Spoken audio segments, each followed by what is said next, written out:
पंढरपूर इथं नव्यानं होणाऱ्या अप्पर जिल्हाधिकारी कार्यालयामध्ये मोहोळ तालुक्याचा समावेश झाल्यामुळं तो रद्द करण्यात यावा या कारणानं सोलापूर अहिल्यादेवी होळकर सोलापूर विद्यापीठाचे सिनेट सदस्य अजिंक्य राणा पाटील यांच्या नेतृत्वाखाली मोहोळ तालुक्यातील भारतीय जनता पार्टीचे पदाधिकारी कार्यकर्ते व असंख्य नागरिकांना सोबत घेत तहसीलदारांना निवेदन देण्यात आलं। मोहोळ तालुक्यातील नागरिकांना कशा पद्धतीनं पंढरपूरपेक्षा सोलापूर सोयीस्कर पडेल हे पटवून देण्यात आलं। यानंतर मोहोळ तालुका समावेश करण्यासाठी कोणकोणते निकष लावण्यात आलेत हेही जाणून घेतलं गेलं। एवढंच नाही तर मोहोळ तालुक्यातील जवळपास 79 ग्रामपंचायतीचे व अनगर नगरपंचायतीचे ठरावाचं पत्र तहसीलदार यांना देण्यात आलं।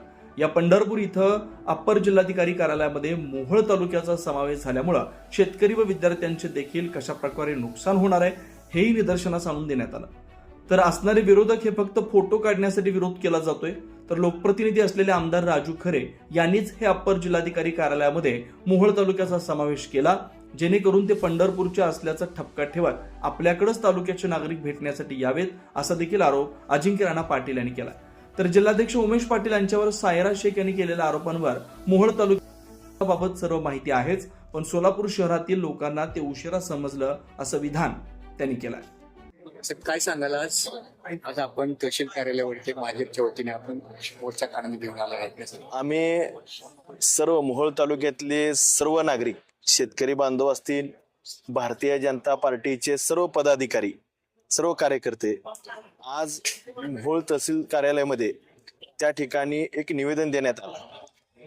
त्या निवेदनमध्ये जे सोलापूर अप्पर जिल्हा अधिकारी कार्यालय जे सोलापूरला आधी होतं आणि ते आता पंढरपूर हलवण्यात आलंय। माझ्या मोहोळ तालुक्यातल्या सर्व नागरिकांची पंढरपूरला गेल्यामुळं गैरसोय होती आणि आमची मागणी आहे भारतीय जनता पार्टीची की आपण पहिल्यासारखंच जे सोलापूरला होतं तसंच आपण सोलापूरला ते कार्यालय न्यावं। खरं तर अप्पर जिल्हाधिकारी कार्यालयाकडे येण्यासाठी कोणकोणते निकष यामध्ये लावले गेलेले आहेत? निकष फक्त एवढंच होतं की आमचं प्रांत ऑफिस हे पंढरपूर होतं। ह्या निकषावर त्यांनी पंढरपूरला जिल्हा अप्पर कार्यालय हे तिथं नेलेलं आहे। निकष ह्याच्यापेक्षा दुसरा कोणताही निकष नाही की जेणेकरून तिथं ते कार्यालय न्यावं म्हणून।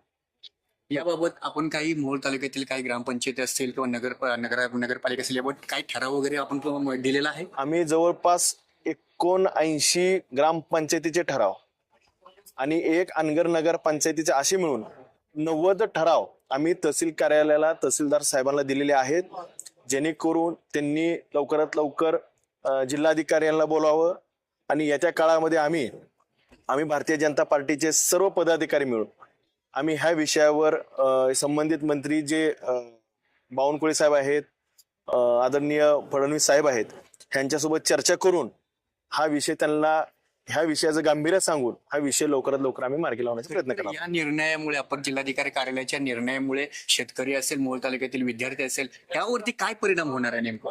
ह्याच्यावरती परिणाम म्हणजे कसं होतंय की एकतर जाण्या येण्याची सोय किंवा जे सर्व आमचा मोहोळ तालुका हा सोलापूरच्या नजदीक आहे, हे जवळच आहे।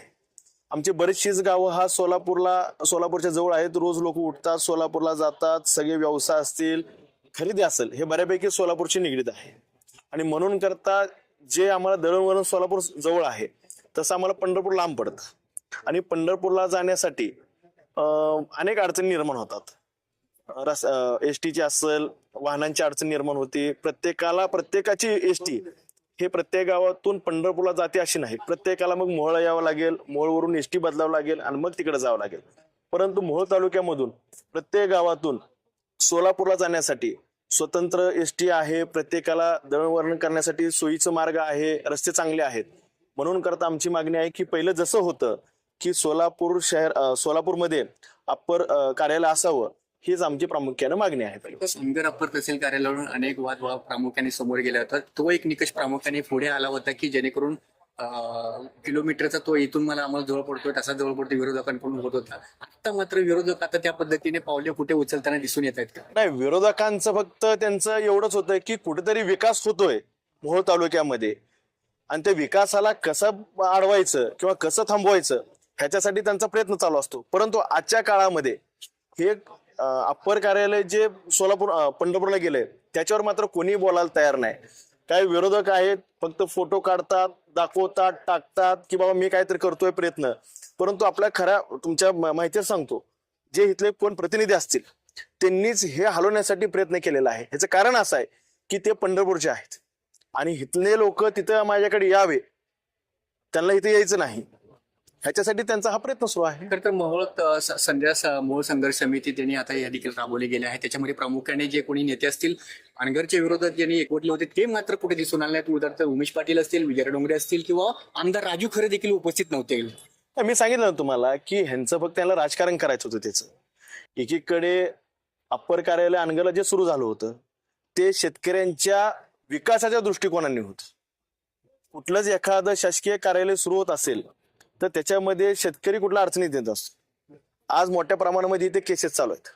आज तालुका जरी अप्पर कार्यालय सुरू झालं असतं तर ह्या भागातल्या त्या भागातल्या शेतकऱ्यांचा जे आज अडचणी निर्माण झालेत ते पूर्णपणाने त्या ठिकाणी लक्षात घेऊन तिथले तहसीलदार असतील त्यांनी ते मोकळ्या केल्याच्या सगळ्या.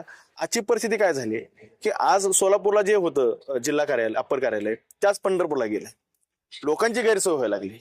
लोकांना सोलापूरला जाण्याऐवजी आपल्याला पंढरपूरला जावं लागायला लागलंय. म्हणजे एकीकडे जिल्ह्याच्या ठिकाणी जायला पाहिजे होतं. आमचं सोलापूर शहराशी एकदम जवळचं रस्ता जवळ आहे, सोलापूर शहर जवळ आहे आणि आता पंढरपूरला जावं लागतं. लोकांची गैरसोय होती. लोकांना माहिती नाही पंढरपूरला काय आहे, कसं जावं लागतं, काय जावं लागतं. आमचे शेतकरी बांधव आहेत जेणेकरून आज सोलापूर सारख्या ठिकाणी दळणवळणाची सोय आहे, एसटी आहेत, बरेच गाड्या आहेत, म्हणून ते सोपं जात होतं. यापुढची भूमिका नेमकी आपली कशी असणार आहे आणि सर्व पक्षीय नेते एकत्रित बांधण्यासाठी आपण पुढे दोन पावलं उचलणार आहात का? नाही, ते लोक विरोधातले जे लोक आहेत ते ह्याच्यासाठी एकत्र येणार नाहीत. त्यांना फक्त राजकारण करायचं होतं, त्यांनी राजकारण केलं. आज मात्र आम्ही भारतीय जनता पार्टीच्या वतीनं आज आम्ही निवेदन दिलेलं आहे.